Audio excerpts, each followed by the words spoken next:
Okay, let's get started. So last week we started by looking at the birth. Everybody can hear me? We can all hear me? By hearing the birth of, by reading about the birth of Yaakov and Esav. And of course, we dealt with I hope everybody has a Tanakh, please, because I didn't put the psukim on my Mikorot this time. In future, by the way, it's a really good idea for you to bring a Tanakh to any class that I give, because you can always use a Tanakh. Okay. Um, in any event, last week we were talking about the birth of Yaakov and Esav, and we were talking about the differences that are built into them from the very beginning. First, just to remind you, Rivka experiences strange symptoms during her pregnancy. She seeks out Hashem, and she is told that she has two nations in her belly. That's what explains her strange experience, a pregnancy like no other pregnancy. And when the children are born, one of them is Admoni, right? Esav is Admoni, and he is covered with hair. He's ruddy, he's covered with hair. And again, ruddy means that his skin was red, right? He was, like that very, very full redness of the face. And Yaakov is smooth. And the characteristics here are very, very marked because they're twins and they're emerging at the same time, the same mother, the same father. This is not a Yitzchak Ishmael situation where you have a shared father but different mothers. And we looked at the significance of some of that, and I believe we were left with one last section. Oh, hang on, I have to do that again. Let me do share, and then I share from this section in the birth of Yaakov and Esav. And the question that we basically looked through the discussion of Yaakov's hand grasping Esav's heel, right? That was the last part we left with. I think we were up to the Hamek Davar here. That's what I have marked here on my page. Okay, so let's take a look at the psukim again, the verses, which is Chaf He Chaf Zayin. No, sorry, Chaf He Chaf He, which is Genesis 25:25. Okay, everybody, if you take a look at the psukim at the pasuk, everybody have it? Vayetze harishon Admoni, Admoni kulo, and I'm sorry, again, Vayetze harishon Admoni, and the first one came out ruddy, kulo ka'aderet se'ar, he was all like a hairy cloak, Vayikru shmo Esav, and they called his name Esav. Everybody saw him and said, Hu asui, he's a made thing. They named him Esav, same letters. And afterwards his brother came out. V'yado ochezet ba'akev Esav, and his hand was grasping Esav's heel. Vayikra shmo Yaakov, and he called his name Yaakov. Rashi says either that was God naming Yaakov or it was Yitzchak.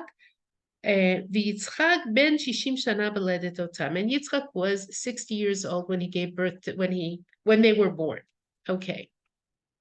Now, if you go back to the Sforno, you go back to the Rashi, the fact that he's grasping his brother's heel is an indication or is a reason that he's given the name Yaakov. And the Hamek Davar gives an interesting explanation of that. And the Alshich, who is a Rishon, he's much earlier, gives a different explanation, which I think will be very interesting. Okay. V'yado ochezet ba'akev Esav. His hand, Yaakov's hand, was grasping Esav's heel. Lishtei haraot, to teach two things.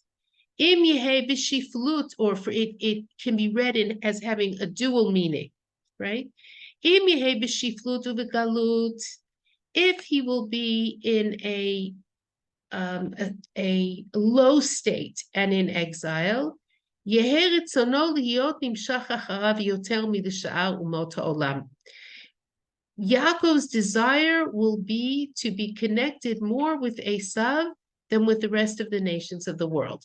In other words, the Hamek Davar is saying Yaakov, and I find this sort of interesting, and not only at historical level, but I think in terms of the whole relationship between the brothers, and I'm sort of extrapolating from what the Netziv says, Yaakov, you could read his clinging to his brother's heel also as a desire for connection.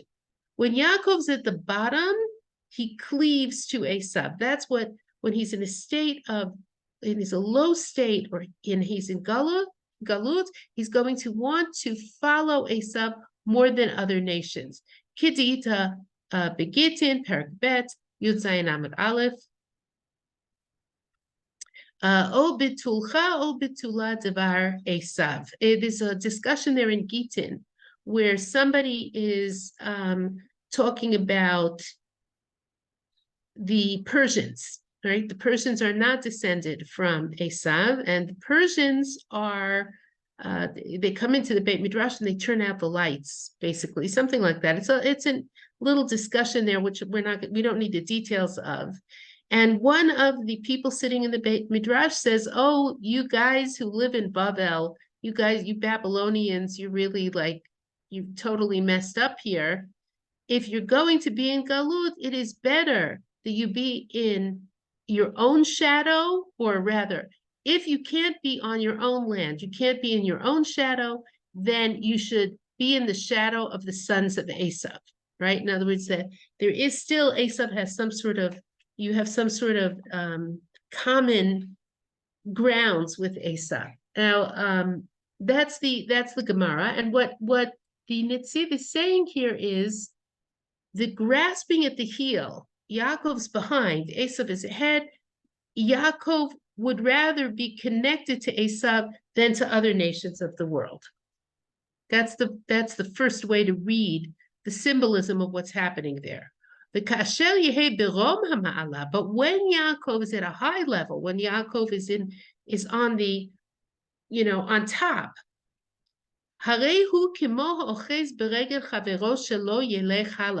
he is like someone who grasps his friend's leg so that his friend can't go forward.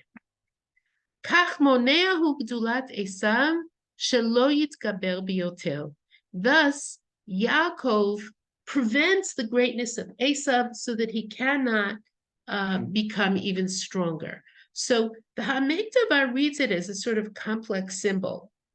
There are states in which Yaakov is grasping the heel sort of to catch up almost, right? And there are states in which Yaakov is grasping the heel to prevent Esav from rising.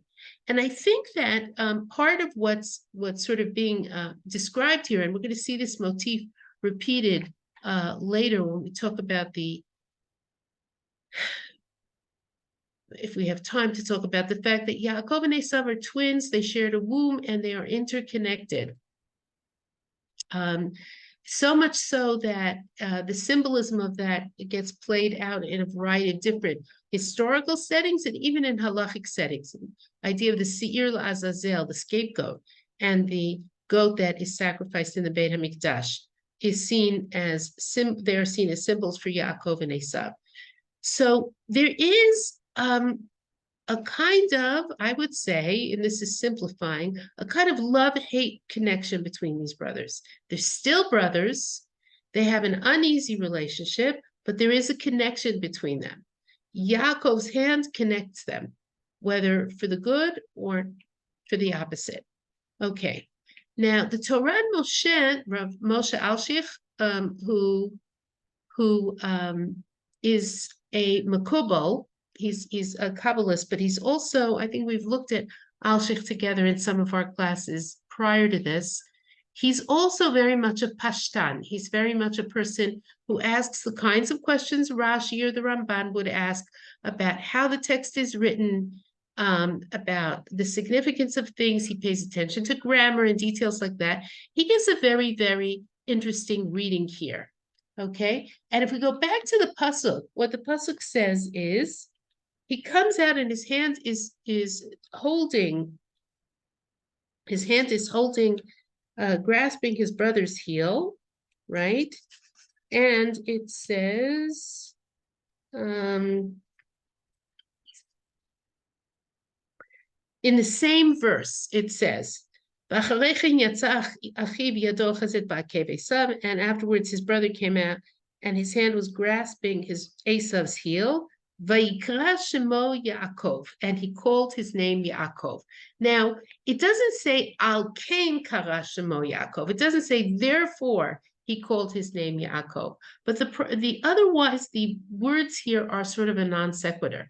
The proximity of the naming to the phenomenon of the heel for the Alshich seems to indicate that there's a connection, between, and of course, the name itself, Yaakov, which literally means he will follow, right? Okay, so he goes on, it says the following.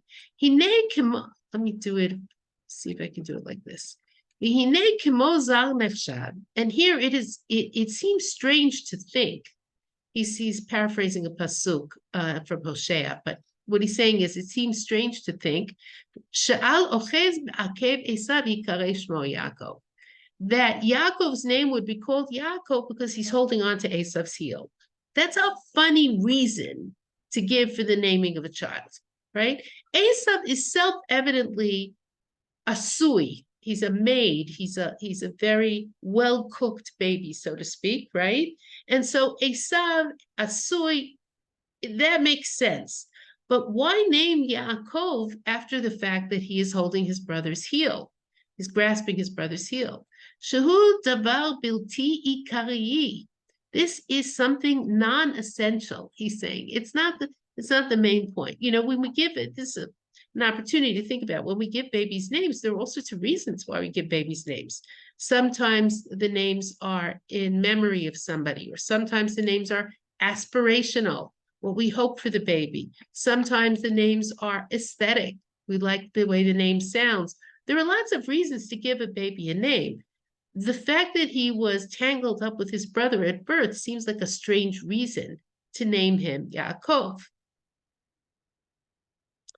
וגם כל התורה יפלא למה תספר לנו עניין זה. And he says it's also a little strange that the Torah bothers to tell us this thing, right? You know, when we see the births of babies in Tanakh, as a rule, we don't know the details, right?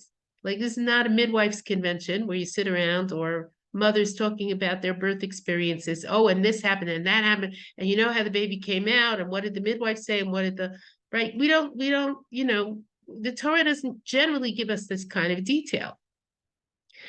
The end of the pasuk says, and he says, how is this connected to the statement that Yitzchak was 60 years old when they were born? In other words, all these three details are put into the same pasuk and into the same verse, and they seem disconnected.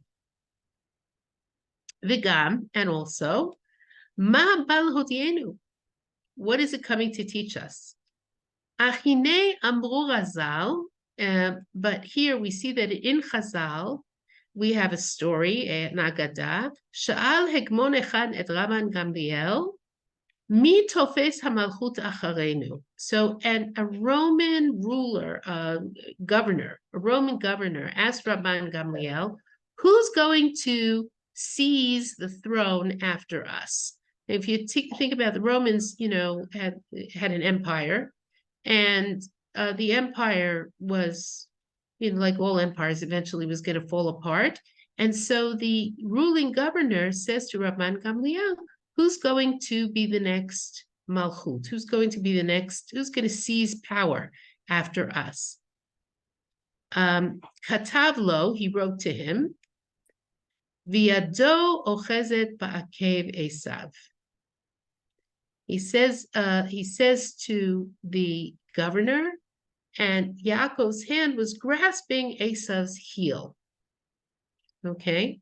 By the way, the Roman Empire was a really powerful empire. The Romans claimed descent from Esav, and they looked like they were going to go on forever. they had conquered most of the known world, or certainly made inroads in conquering most of the known world. And he says to Rabban Gamliel, what happens when we fall? And Rabban Gamliel says, then we rise. Okay. Uvazeni be el hanyan he besom lev el omer Yaakov velo akav lashon abav. And in this, Rabban Gamliel prophesied to the matter that we should pay attention to, which is the pasuk says Yaakov, he will follow, velo akav. It doesn't say he followed lashon avar in the past tense. And if we're thinking about describing the events happening in the birth, what should it say? His name was Akav. He followed, right? So why he will follow? Ahuki ba'katuv latetuv tam el hivaled Esav rishon velo Yaakov. But this is because the scripture comes to give us a good reason for Esav's birth first and not Yaakov. And here's the big, if you've ever taught the Yaakov Esav story to children, but even not to children, why did Esav have to be the Bechor? Why did Esav have to be the firstborn? Why? It would have solved a lot of problems, or so we would be inclined to think, had Yaakov been the firstborn. And we're going to return to this issue again, because when it comes to the selling of the birthright, this is like a major, major issue. Why does Yaakov have to buy the birthright? What does it mean to buy the birthright? Why couldn't Yaakov simply have been born first? Like, if I were God, nobody's consulting me. That's the way I would have planned it. Isn't that the way we would like to think it would have happened? By the way, birth order is something completely controlled by God, obviously. V'hu me'ein hakatuv lemala. And this is something like something it is written earlier. I will come back to what he means.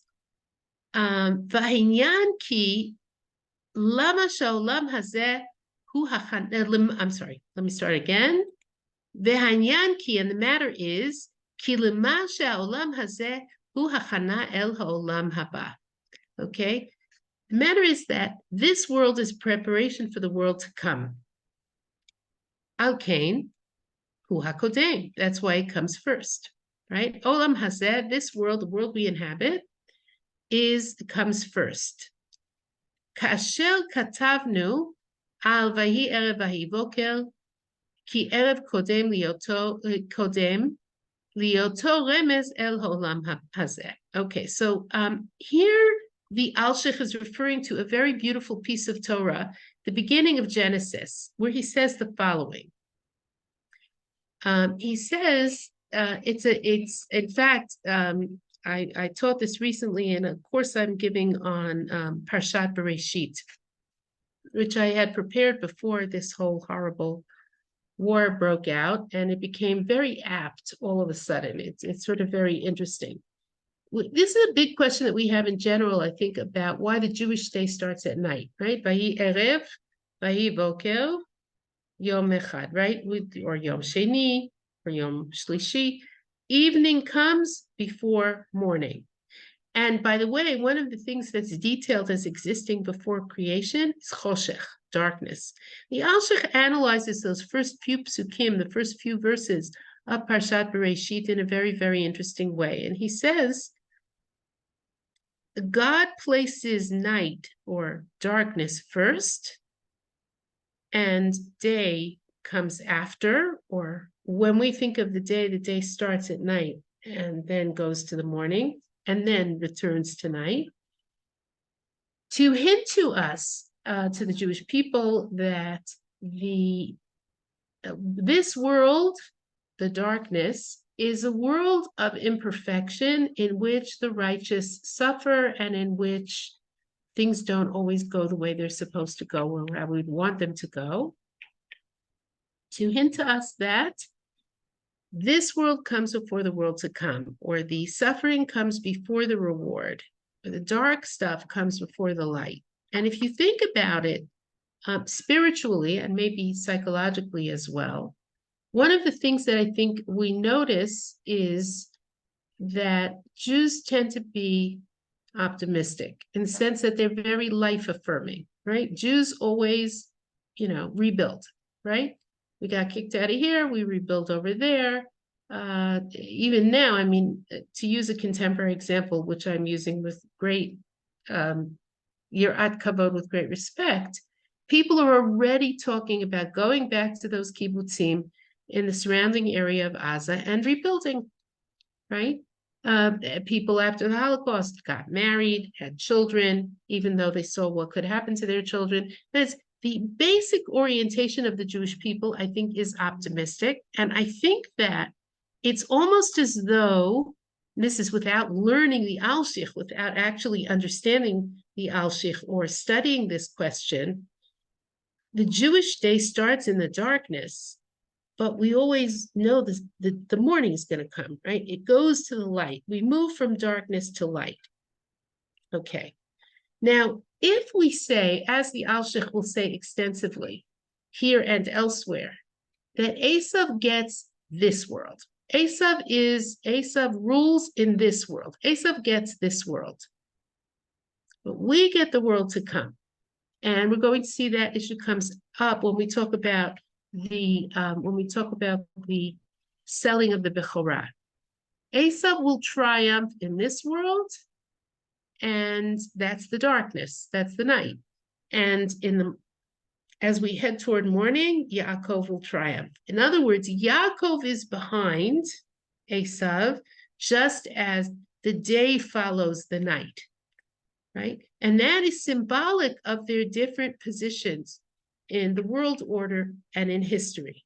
Okay, so let's go back to the source. It disappeared on me. Hang on, share screen. And the Alshich goes on and says the following. So we start with Olam Hazeh, v'achal kach boker shehu or ha'olam haba, and afterwards comes the morning, which is the light of the world to come. V'al derech zeh, and in this manner, Hinei Esav chelko ba'olam hazeh, v'Yaakov la'olam haba. And here, Esav's portion is this world, and Yaakov's is the world to come. Ukimo she'amru Chazal, as Chazal said, shechilkum min habeten. They divided them from the womb. Esav natal ha'olam hazeh, va'al ken hayaratz lepetach avodat gilulim. Esav takes this world, and therefore he would run, he would struggle, he would try to get out. That's the Rashi, when they passed houses of idol worship. Ki me'echuta haya, because he was of that quality, meaning he was essentially of that type. And so he was pulled toward Avodah Zarah. This is the same midrash that Rashi quotes, but what the Alshich is doing is he's explaining it rather than quoting it. The Yaakov ha'olam haba. Yaakov is the world to come. V'al kein zot nechmat b'nei Yaakov be'onyam. And therefore, this is the comfort of the Bnei Yaakov in their suffering. Ki Esav notel chelko rishona. Esav takes his portion first. V'achar kach yitol Yaakov, and afterwards Yaakov will take his portion. V'zeh ma'amar. Oh, sorry. Hang on. Let me just fix this. Okay. This is what the pasuk says. Afterwards, his brother came out. V'lo haya rishon ki hu hakadosh v'yihiyeh bechor. And he doesn't come out first because he's the Holy One, and he is not now the firstborn. Halohu nirmaz b'mashe yado ochezet ba'akev Esav. Is this not hinted in the fact that he is holding Esav's heel?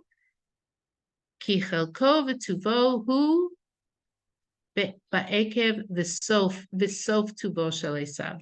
Because his portion and the good that will come to him is in the wake of Esav and the end of the goodness of Esav. Hanotel rishona shehu ba'olam hazeh.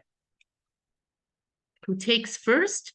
which is this world. Va'al kain vayikra shemo Yaakov, and therefore Yitzchak called him Yaakov. He will follow, not he followed now when he came out of the womb grasping Esav's heel, but he will follow Yaakov, Esav throughout history.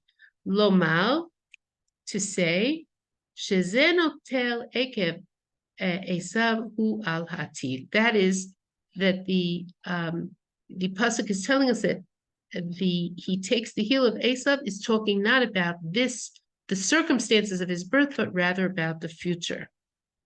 Yaakov ki achel tuvo ba'achorona b'ikvot Esav. That Yaakov, the good that will come to him will be delayed to the end after Esav. Okay, and now he says something interesting, which is going to have implications for the rest of the story between the brothers. V'shema tomar, and if you will say, Mi higid li Yitzchak me'ata kol zeh, who told Yitzchak all of this? V'gam, and also, kasher kara shem li Yaakov, when he named Yaakov, lama lo kara shem lazeh, Shem, and when he named Yaakov, why doesn't he name Esav? Okay, so he's now asking two further questions. He says, wait a minute, my theory is really very cool here and everything, and it's beautiful, and it's theologically satisfying, and it's, answers the question of why it says Yaakov in the future tense and not in the past tense. He says, but wait a minute, how did Yitzchak know all this? In other words, we know that Rivka knows something of this, right? Rivka understands something of this because she received a message from God to the effect that the elder would serve the younger, and that there are two nations in her belly, and that the struggle between them is they're going to be in a struggle. That makes sense. But how did Yitzchak know this? And also, while we're at it, why doesn't he name Esav? Why doesn't it say Esav is born, and we get the physical description of Esav, and then and Yitzchak named him Esav. No, he only names Yaakov. Lazeh amar, that's for this reason it says, the text says, Yitzchak ben shishim shana b'gomer, that Yitzchak was 60 years old. Shehu b'meitav haskalato, he was at the height of his intellectual powers. And the days of his old age came in which his knowledge is gathered to him. In other words, Yitzchak, as opposed to what some sort of more modern readings of this text claim, Yitzchak is 60 years old, which means he still has the cognitive capacity, and even more so, he has the wisdom of old age. Yitzchak is at the height of his powers, so to speak. In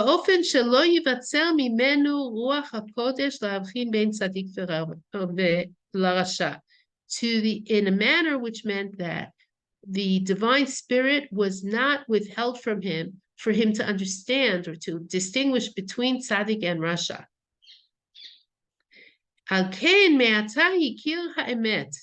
Therefore, from this point, we see that he knew the truth. V'kara shem la tzaddik v'lo l'rasha. He named the tzaddik and not the rasha. V'yada ki zeh chelko ha'olam hazeh v'zeh ha'olam haba. And he knew that this son, his portion was this world, and that son, his portion was the world to come.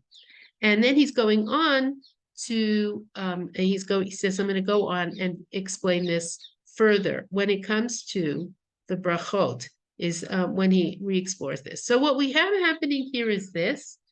Yitzchak, Rivka knows what she knows about the sons because she's had a warning or a divine message which sort of primes her to understand what's involved in the raising of these two children. But Yitzchak, according to the Alshich, sees it through the eye of Ruach HaKodesh, divine inspiration. And here I'm just going to give you a little bit of a sense of what's critical here. We have, if you're reading like the Alshich, you're going to have a little bit of a problem with the whole idea of Yitzchak loving Esav more than he loves Yaakov, right?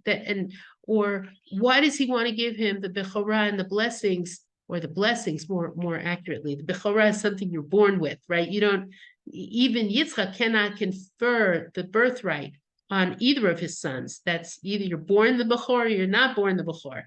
But he wants to give the blessings to Esav, and that seems to be paradoxical if we read like the Alshich. And I think here, I just want to say, back last week when we started talking, I said, well, really, if we had time, we would start with an understanding of who Yitzchak is, because Yitzchak and Rivka are the key to understanding Yaakov and Esav in many, many ways. And we're going to talk about this more, as I said, when we get to the brachot. But Yitzchak, of all the avot, is probably the most internal and the holiest, in the sense that he himself was a sacrifice to God. He lay himself on the altar at the age of 37, prepared to hand himself over to God. His service of God involves gvura. Gvura is self-control, it's power, it's great spiritual power. And Yitzchak is not deceived by Esav. And we're going to have to account for this, or why does he favor Esav? We're going to have to account for this by looking more deeply at the tension between the brothers. Okay, so the tension between the brothers starts when Vayigdalu Hana'arim. Okay, so we're going to look at these psukim now together. So we're back in Bereshit Chafei. That's Genesis 25. And it is immediately after the birth. Chaf Zayin 27. Genesis 25:27. Chaf He Chaf Zayin. Everybody have it? Vayigdelu hane'arim, and the lads grew up. Vayi Esav ish yodea tzayit ish sadeh. And Esav was a man who knew hunting, a man of the field. Yaakov ish tam, and Yaakov was a wholehearted person, a simple person. There are a lot of ways to translate this. Yoshev ohalim, dweller intense, a dweller intense. Vayehav Yitzchak et Esav kitzayit befiv, and Yitzchak loved Esav because hunting was in his mouth. V'Rivka ohevet et Yaakov, and Rivka loves Yaakov. Okay, that's the two psukim that we're going to focus on now. And let's start by looking at the Rashi here. Now, Rashi is sort of, I think, relating to Vayigdelu hane'arim. Vayigdelu hane'arim, the lads grew up, and Esav, in English, we'd say became a man who knows hunting, a man of the field. Okay, and Yaakov is a wholehearted man who dwells in tents.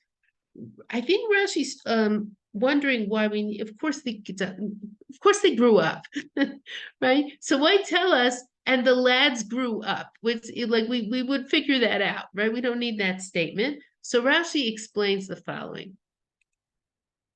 Kol zman shayu ktanim, as long as they were young, little, lo hayu nikarim b'ma'asehem, they were not recognized by their deeds. Ve'en adam midakdek b'hem mativam, and nobody could pay attention closely to what their different qualities were. Kevan shenasu b'nei 13 shana, when they were 13, when they became 13 years old, ze perash lebatei midrashot, v'ze perash la'avodah zarah. This one peeled off toward houses of study, and this one separated himself to idol worship, right? So what's Vayigdalu hane'arim? Pretty much, there's no radical difference between Yaakov and Esav when they're young. Little boys are little boys, maybe. You know, little kids are little kids. Sometimes they're, when you see a little boy do something cruel or violent, you don't think he's evil. You think he's a little boy, right? In fact, there's an interesting midrash, which I haven't brought here, that says that that's the mistake that Yitzchak makes. Yitzchak gives them exactly the same education. He didn't realize that they needed very different kinds of upbringing, two different temperaments, and they needed different kinds of upbringing. By the way, we learned the halacha here because it says when they were 13 years old, they stop being called little kids anymore. That's why we make the bracha, Baruch shepitarani me'onsho shel zeh. Blessed is God who has released me from the punishment for my children's actions at the age of 13 for boys and 12 for girls. Okay. Now, Rashi is also troubled by this phrase, Yodea Tzayid. What would we expect it to say? Knowing hunting. Ish Yodea Tzayid, a man knowing hunting. What would the word be that we would expect here? Vahi Esav, and Esav was Sayad, a hunter. That's what we would expect it to say, right?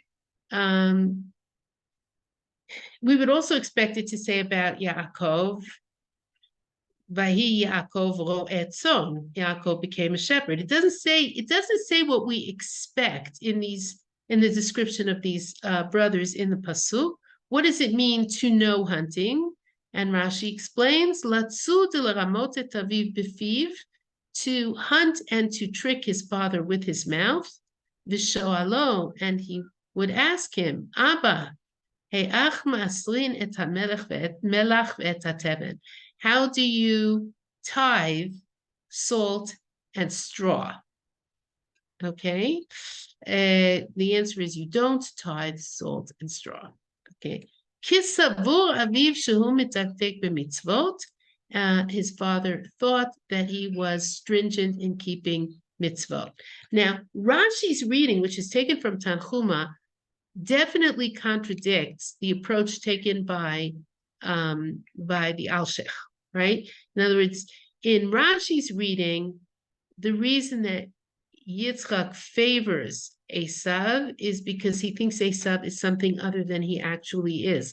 And not only in Tanchuma, there is a basis for this in several Midrashim in Bereshit Rabbah. So again, we're going to hold those two pictures in our heads at the same time. On one view, Yitzchak knows exactly who Esav is, and nonetheless, he loves him and he wants to give him the blessings. On the other view, Yitzchak doesn't really know who Esav is. He gives him the benefit of the doubt, or he assumes him to be much more virtuous than he is. And he gives him the blessings. Then we have to account for why he gives him the blessings. Any ideas here? Why does he give him the blessings? Or why does he want to give him the blessings? He's the Bechor. He's the Bechor. And that's where, and there's going to be a tension in our reading. He's the firstborn. There's going to be a tension in our reading. And really, all of the approaches to this are on one side or the other. Is the desire to give the blessings in Yitzchak's illusions about Esav, or more accurately, is Yitzchak's desire to give the blessings to Esav a function of his punctiliousness in obeying God? And I think that that's a very important distinction. In other words, Yitzchak is the man of law. He's din, right? He is judgment. He accepts God's judgment. He is gvura. He is in internal strength. He is the person who will do as God wishes him to do. If Esav is born first, what does that mean? That means God wants Esav to be the firstborn, which means I, Yitzchak, may not get it, right? I may not agree with it. I may not understand it, but clearly God has chosen Esav for whatever reason. And again, once again, a better understanding of Yitzchak will help us see it that way. Okay, Marilyn, I'll take one question now because I really want to go back to the Mekorot. Go ahead. But you said on the one hand that Yitzchak understood his character and he wasn't fooled by him, but he still loved him. Now, I'm not talking about the Bechorah, but it says he loved him. He loved him. We're going to look at that. We're going to look at that. Again, look, either way, Esav is the Bechor, like fair is fair. Okay. But why does he? We're going to look at that pasuk as well. The simple answer, the very simple answer, is Yitzchak loves Esav because he's his son. Right? You can love a child who's a bad child, but we're going to talk about that more. It comes up over and over again in the Mefarshim. I also want to point out something else here. Wait, there was something else in my head.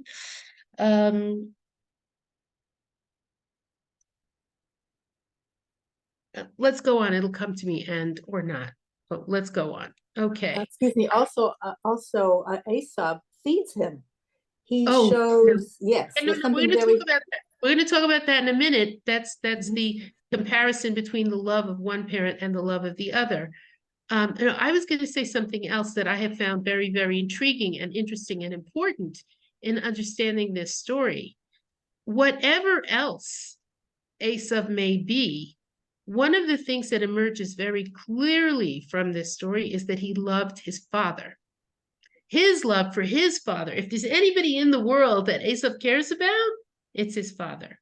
And that's not an accident either. That has some role to play here. And we see that because one indication of that, at least, and there are others, is he says, Hedda, would you please mute yourself? He said, I will wait till my father dies and then I'm going to kill my brother. Right? He does care about his father. He does want his father's approval. Even the fact that he tries to deceive his father is in a sense because he wants his father's approval. I think that's, if we want to look for, and Chazal, by the way, say that B'nai Esav are better at kibud av v'em than B'nai Yisrael, right? They're better at honoring their elders than B'nai Yisrael. Okay, so let's go back to the text and the Mikorot. Okay, so let's go on. Okay, so hang on, let me just find it here. Ish Sadeh. Okay, so on Rashi's reading, Yitzchak is deceived by Esav. What does Ish Sadeh mean? What does a man of the field mean? Kimashma'o, as it sounds. A man who works in a field, right? And Rashi reads it as a negative description of Esav. Adam batel, a person who is unemployed in the sense of who isn't working. V'tzodeh b'kashto chayot v'ofot, and he hunts with his bow and arrow wild animals and birds. What that means is, if you think about, and this is part of, I think, a larger understanding of how professions are viewed in Tanakh, hunters wait around a lot, right? What do hunters do? They go out, they track the animal, and then they wait around a lot, or they wait around for the snare to go off, or the trap to go off, and then they come and they take the animal. So hunting involves a lot of time, but it doesn't involve a lot of industry. It doesn't involve work as such. So Rashi sees the statement, a man of the field, not a guy who's into nature, but rather somebody who spends a lot of time empty-handed in the field. Esav is not a farmer. Esav is a hunter. And hunters get a bad rap in Tanakh. Tanakh prefers farmers and shepherds, okay? And we could see why. I mean, civilization is built from, sowing fields, growing crops, tending flocks. Hunting is a much more unstable kind of, creates a more unstable, more nomadic kind of society. Now the word tam. Yaakov ish tam. Yaakov was a tam man. What does tam mean? I translated as wholehearted. Rashi says, Eino baki b'chol eleh. He was not an expert in all these things. Kilibo kein piv. As his heart was, thus his mouth. Mi she'eino charif l'ramot karui tam. Somebody who is not sharp at tricking other people is called tam. That's where you get the translation of simple. A simple person, the person who can be easily tricked but doesn't know how to trick other people. And of course, this is highly ironic in terms of what happens later between the brothers and between Yaakov and Yitzchak with respect to the blessings. Yoshev Ohalim, a dweller of tents. And here again, Rashi's saying, what do you mean a dweller of tents? What about a dweller of a tent dweller, right? One, not tents. Ohalo shel Shem ohalo shel Ever, the tent of Shem and the tent of Ever. And this is, Rashi takes the dwelling in tents to be this person who seeks wisdom, and this is based on based on a midrash, person who seeks wisdom, who seeks scholarship, who seeks learning. Yaakov is not spending his time out there in the field running around and wasting time for a lot of the time. He's a person who is pursuing knowledge and wisdom and spirituality. Okay. And then Rashi says, let's go to the pasuk sorry. Pasuk Chet, because this is where we come to the what's going on with the parents issue. Vayehav Yitzchak et Esav ki tzayid befiv, Genesis 25:28, and Yitzchak loved Esav because hunting was in his mouth. V'Rivka ohevet et Yaakov, and Rivka loves Yaakov. Okay. Now, there are a couple of things here to notice, but what does Rashi pick up on here? Hunting was in his mouth. And Rashi's question is, whose mouth? Whose mouth had the hunting? Okay, so the Targum, which is the translation of Onkelos, right, says, Befiv shel Yitzchak. Yitzchak loves Esav because the stuff that Esav hunted was in Yitzchak's mouth, right? Umidrasho, and the midrash is Befiv shel Esav. The hunting was in Esav's mouth. Esav used his mouth to hunt. Shahayatzad oto umiramehu b'dvarav.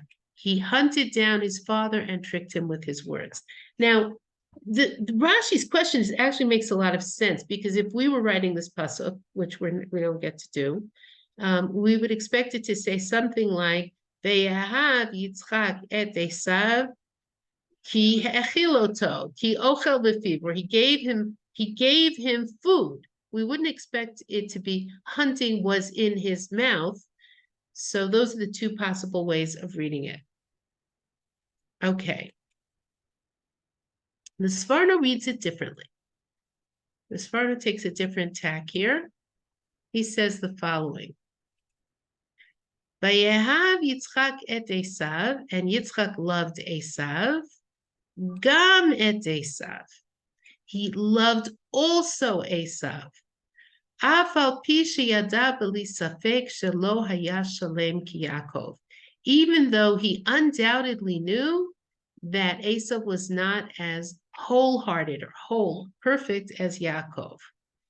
V'Rivka ohevet et Yaakov, and Rivka loved Yaakov, livado, alone. Mipnei shehikira b'risho shel Esav, she loved Yaakov alone because she recognized the wickedness of Esav. Now, if we try to reconstruct the thinking of the Sforno, it could be the Sforno's thinking. I'm starting to sound like a Bible translation. If we try to reconstruct the Sforno's thinking, it could be that what impels the Sforno to read this way is that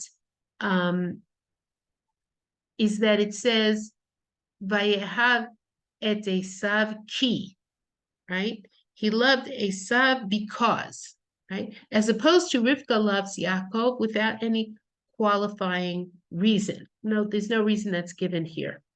So also on the Sparno's reading, like the Alshichs, Yitzchak knows full well who Esav is, and nonetheless, he loves him. Okay, even though he's not as perfect. Okay. And we're going to skip these radaks for a moment.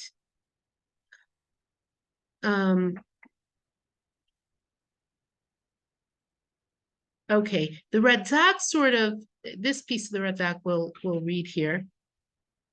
Or let me stop the share for a moment. To say that we talk about a favorite child, which we're not supposed to have, and we talk about stuff like that, right? We talk about Vayehav Yaakov et Rachel gam et Rachel mi Leah, right? Yaakov loved Rachel more than Leah, but the assumption is he also loved Leah, right? It's not that he didn't love Leah; he loved Rachel more, which is why you're not supposed to have more than one wife. It is human nature that the relationship's going to be different. Don't try this at home, folks. Okay, but when it comes to children, we hope to have many more than one child, right? So when we're talking about children, we can assume your starting assumption is going to be that both parents love both children. In the Sforno's reading, Rivka doesn't love Esav, right? In the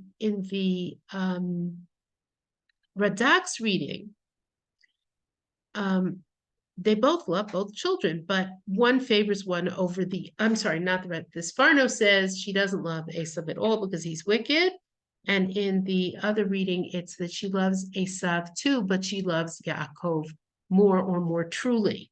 And here, the Sforno, I think, and not the Sforno, sorry, the Radak, I keep doing that, Radak, and then I'll take questions. We'll stop for some questions. The Radak says the following, which I find kind of interesting. ויהם יצחק את עשיו, אין צריך לומר כי יעקב היה אוהב. The pasuk doesn't have to tell us that he loved Yaakov. כי יותר היה אוהב יעקב מעשיו. He loved Yaakov more than Esav. ולא היה אוהב עשיו אלא שהיה מביא ציד למאכלו. And he did not love Esav except because he brought hunting to feed him. זהו שאמר, sorry, it did it again. Zeu sha'amar, this is what the text says, befiv. He loved him with his mouth, in his mouth. His mouth made him love Esav. Uvasar hatzayid hayam mut'am. The meat that he hunted was tasty to him. Okay.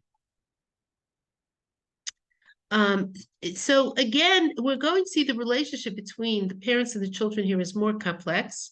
We'll continue with the Alshich here next week and the Orach Chaim. We have a lot here. Okay, we're going to stop here because I want to take questions before we end the shiur. Okay, any questions? You can raise your hand by pressing something on your screen. Anybody have anything I want to ask? Yeah, is that you, Marilyn? Did you want to ask something? You have to unmute yourself. I can't hear you. I can't hear you. You have to unmute yourself. I did. I said, I put in the chat that I thought Tom might be genuine, that not only called him, but he was genuine. What was in his heart was in his mouth. Rashi said. By the way, I just am going to reiterate that I don't read chat. I can't handle chat. And okay. The sources. All right. So if anybody has a question in the chat that they want to, that's what Rashi says. What was in his heart, what was in his mouth was what so he. that I would define it as genuine, not simple. But anyway, so according to Radak, that he really, it's funny that he would say that Yitzchak only liked Esav because of the food he food. gave him. Yeah, Yeah, so that I seems think pretty what's shallow. going to be very interesting about this is when you get to the Rashi on the giving of the brachot, and we're not gonna have time to go through all of the Rashis. Yitzchak is the last person in the world to be a gourmet, right? To be a person interested in food per se. And certainly in the view of Chazal, Yitzchak is far more otherworldly than not. But I think we Right. could still read it. We could still read it in this way, and I'll tell you why. As the Alshich is going to tell us, the Orach Chaim and the Alshich in their own ways both tell us, and I think next time I'll just sort of synopsize them so that we can go on to the next section. Esav is a better son than Yaakov, as Esav is a more attentive son than Yaakov. It is not Okay. so much the food as that Esav, thinks about, maybe I'll bring this for father, maybe he'll want to eat this. He wants to spend more time with him. He wants his approval, right? The love here is avat hamo'il, as one of them says, the love of that which is helpful to us, but it's also kind of natural. Sometimes you may love both your children or all 10 of your children, but there's one son who takes care of you, and there is built into that a kind of satisfaction and a reciprocal feeling of gratitude for the son who wants to take care of you. I think there's also one of the Midrashim talks about the reason that Yitzchak becomes blind is because he took bribes from Esav. And when you take the bribe of the meat from Esav, it blinds you, right? The idea that shochad ya'aver einei pikrim. So a student of mine had a very interesting chiddush on that. They broke out this argument in the classroom once. Said, how can the Midrash say that about Yitzchak, that he was blinded by Esav's treats or whatever it is? And one of my students, with great maturity and understanding, said, it's his son. He wants to believe that he's good. He wants Esav to be a good person. And anything that is going to be evident, that's shochad, it's true. But we're all like that. Even a great tzaddik, even somebody who is very clear-sighted, we want our children to be good. We want to find the best in them. It's easy to be bribed by that. It's not a bribe in the coarse, ugly way that somebody gave me something, therefore I favor them. Yitzchak would love for both of his sons to be good. And any evidence of Esav's goodness is something that he's going to cherish. And it's going to feed his love. And that makes a lot of sense. It's Jane Austen says, mothers are they'll swallow anything. You tell them anything good about their kids, they'll believe you. We all know that. We want to see only the best in our children, right? And in this respect, Yitzchak is a father. Right? Okay, any other questions before we move on? Before we close down? Okay, so next week, Bezrat Hashem, we will sort of hurry through the remaining Mikorot. You have them in front of you in case you want them. They will be posted because the Natalie wasn't able to post them today. And we'll start the next section, which is the sale of the Bechorah, which is fascinating. Okay. All right. Thank you. Ladies and gentlemen, bye. Thank you. Have a nice rest of your day. Thank you. Thank you.